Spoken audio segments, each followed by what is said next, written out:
I'll be showing you the ways to add item to your shopping cart in Jetty Spots. Hi everyone, I'm back with a new video. In this episode, I'm going to show you the ways to add item to your shopping cart in Jetty Spots. So for that case, you have to go and open up a browser and on the web address bar type in globaljettyspots.com. And when you type in the following link, it's going to take you to the official page, and right on this page make sure that you're already logged in. So then to add product to your cart, go ahead and select a product that you wish to add it to your cart. I'm going to go ahead and select a random product. As you can see, this is the particular item that I wish to go ahead and add it to my cart.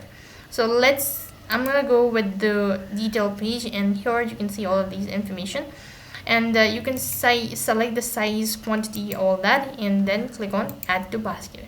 When you've added the following product to the basket, it means that you've successfully added a product to your cart.